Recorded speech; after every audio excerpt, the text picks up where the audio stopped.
اگر ہم اچھے مسلمان ہیں، شریعت کے پابند ہیں، تو نماز روزے قبول ہو رہے ہیں۔ ان الصلاۃ تنہا عن الفحشاء والمنکر والبغی، صلاۃ برائی کے، بے حیائی کے، فحاشی کے، گناہ کے کاموں سے روکتی ہے۔ اگر بندہ نماز بھی پڑھے جا رہا ہے اور برائی، فحاشی، گناہ کے کام بھی کیے جا رہا ہے، تو وہ اچھی طرح سمجھ لے نمازیں قبول نہیں ہو رہی۔ نماز قبول ہے تو پھر برے کام نہیں ہو سکتے، ناجائز اور حرام کام نہیں ہو سکتے۔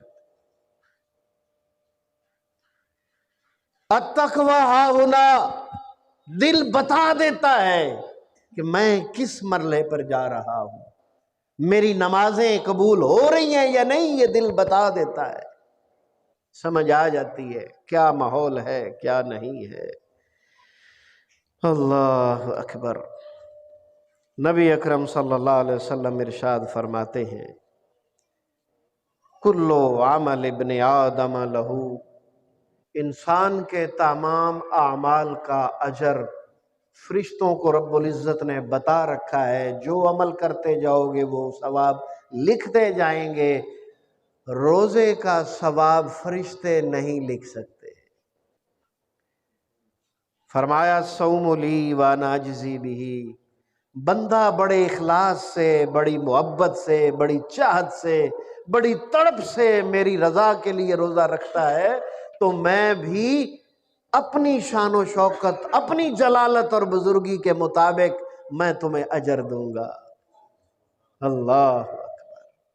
روزے کی صرف فرشتے گنتی لکھتے ہیں کہ عبداللہ نے بھی پورے روزے رکھے ہیں، 28 رکھے ہیں، 29 رکھے ہیں، 30 رکھے ہیں، عبد الرحمن نے بھی رکھے ہیں، بلال نے بھی رکھے ہیں، حماد نے بھی رکھے ہیں، نام کے ساتھ گنتی ہوتی ہے، ثواب نہیں ہوتا۔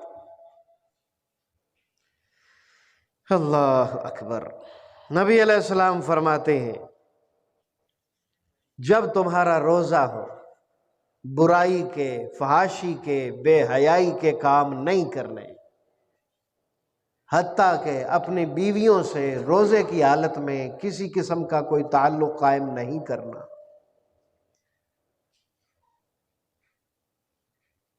کوئی ایسی بات نہیں کرنی جس سے تمہیں یہ محسوس ہو کہ یہ اچھے الفاظ میری زبان سے نہیں نکلے، اور اگر کوئی آپ کو گالیاں دے، آپ سے لڑے، تو جواب میں لڑنا نہیں، گالی نہیں دینی، خاموش ہو جانا ہے اور کہنا ہے انی صائمٌ، بھائی میں تو روزے دار ہوں، تم نے زبان گندی کرنی ہے تو کرو، مجھے اجازت نہیں ہے، اللہ کے رسول کا حکم ہے، میں نہیں بول سکتا۔ اللہ اکبر۔ نبی علیہ السلام فرماتے ہیں، والذی نفس محمد بیدہ، قسم ہے اس ذات کی جس کے ہاتھ میں محمد کی جان ہے۔ اللہ اکبر۔ یہ بہت بڑی قسم ہے جو امام کائنات صلی اللہ علیہ وسلم بہت بڑے اہم مواقع پر اٹھایا کرتے تھے، یہ قسم آپ عام نہیں اٹھایا کرتے تھے، بہت بڑی قسم ہے یہ، قسم ہے اس ذات کی جس کے ہاتھ میں محمد کی جان ہے صلی اللہ علیہ وسلم۔ لخلوف فم الصائم اطیب عند اللہ من ریح المسک، روزے دار کے منہ سے جو بھوک کی ہواڑ نکلتی ہے نا، جب بھوک لگتی ہے نا، وہ جنہوں پنجابی کہتے ہیں دل نو گھیر پی گیا ہے، بھوک لگتی ہے، پیاس لگتی ہے، دل گھٹنا شروع ہو جاتا ہے نا، کہ دل گرن لگ گیا، تو وہ نا پھر اس وقت ایک منہ سے ری سی، ہوا سی نکلتی ہے، وہ اللہ تعالیٰ کو کستوری سے بھی زیادہ پسند ہے۔ اللہ اکبر۔ فرمایا للصائم فرحتان، روزے دار کو 2 خوشیاں نصیب ہوتی ہیں، فرحۃ اذا افطر، جب افطاری کرتا ہے تو خوش ہو جاتا ہے، تنخواہ وہی ہے، آمدن وہی ہے، اب پھل بھی کھا رہا ہے، شربت بھی پی رہا ہے، فروٹ چاٹ بھی کھا رہا ہے، دہی بلے بھی کھا رہا ہے، ہاں جی، اتوں چاولاں دی پلیٹ بھی کھا رہا ہے، ہر چیز وافر، ہر گھر میں، ہر جگہ یہ برکت ہے میرے مالک کی۔ ایک بات اچھی طرح سمجھ لیں، روزہ اللہ کی توفیق سے رکھا جاتا ہے اور اسی کی توفیق سے مکمل ہوتا ہے۔ روٹیاں اور کھانا زیادہ کھانے سے روزہ مکمل نہیں ہوتا۔ اگر آپ نے سحری نہیں کی، رمضان کا روزہ آپ کو بغیر سحری کیے رکھنا پڑ جائے تو پھر بھی شام تک روزہ نبھ جاتا ہے، کچھ نہ کھایا ہو کچھ نہ پیا ہو، پھر بھی وجہ مالک کی توفیق، اس کے حکم سے چلتا ہے، کھانے پینے سے نہیں چلتا۔ ہارڈ ورک اور سخت کام سے اس کا روزے کا کوئی تعلق نہیں ہے، یہ مالک کی مہربانی سے پورا ہوتا ہے۔ مت ڈرا کریں میں بیمار ہوں، ارے یہ تو بیماریوں کا علاج ہے، ارے کینسر سے بڑی بھی کوئی دنیا میں بیماری ہے نہیں ہے نا، یہ کینسر کا علاج ہے روزہ۔ اللہ اکبر۔ وجہ کیا ہے؟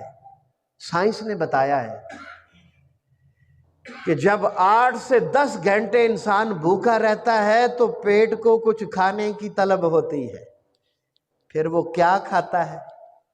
تمہارے جسم کا گلا ہوا حصہ، جہاں کینسر ہے پھوڑا ہے، اس کو وہ کھانا شروع کر دیتا ہے۔ مہینے بعد، 1.5 مہینے بعد، 2 مہینے بعد آپ تندرست و توانا ہو جاؤ گے، پھوڑا ختم ہو جائے گا، کینسر ختم ہو جائے گا۔ یہ علاج ہے، باقاعدہ علاج ہے۔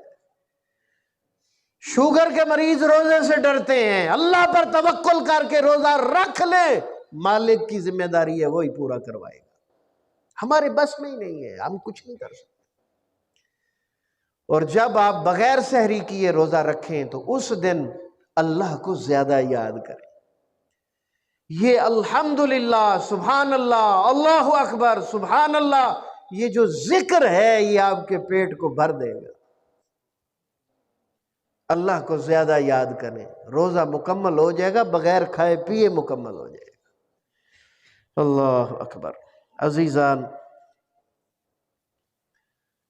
رمضان المبارک اللہ تعالیٰ کی رحمتوں میں سے بہت بڑی رحمت ہے۔ اگر ہم زندہ ہیں تو یہ اس مالک کا شکر ہے، اس کی رحمت سے زندہ ہے، ورنہ ہمارے کتنے دوست، کتنے رشتہ دار گزشتہ سال ہمارے ساتھ تھے، آج نہیں ہے، تو ہم کون سا پرمٹ کٹا کے آئے ہوئے ہیں کہ ہم نے یہاں رہنا ہے؟ پتہ تو کسی کو نہیں ہے، نہ آنے کا پتہ ہے نہ جانے کا پتہ ہے۔ تو اگر اللہ نے زندگی دی ہے تو رمضان میں جو سب سے روزے کے بعد ضروری کام ہے وہ رات کا قیام ہے، جسے نماز تراویح کہتے ہیں۔ قرآن کی تلاوت کریں، نماز تراویح کو باجماعت ادا کریں، اور پھر اس کے بعد دعا کریں۔ رمضان میں پچھلے گناہوں کی معافی مانگنا ضروری ہے۔ اللہ کے رسول فرماتے ہیں رمضان المبارک میں جس شخص کی بخشش نہ ہوئی اس سے بڑا بد نصیب کوئی نہیں ہے۔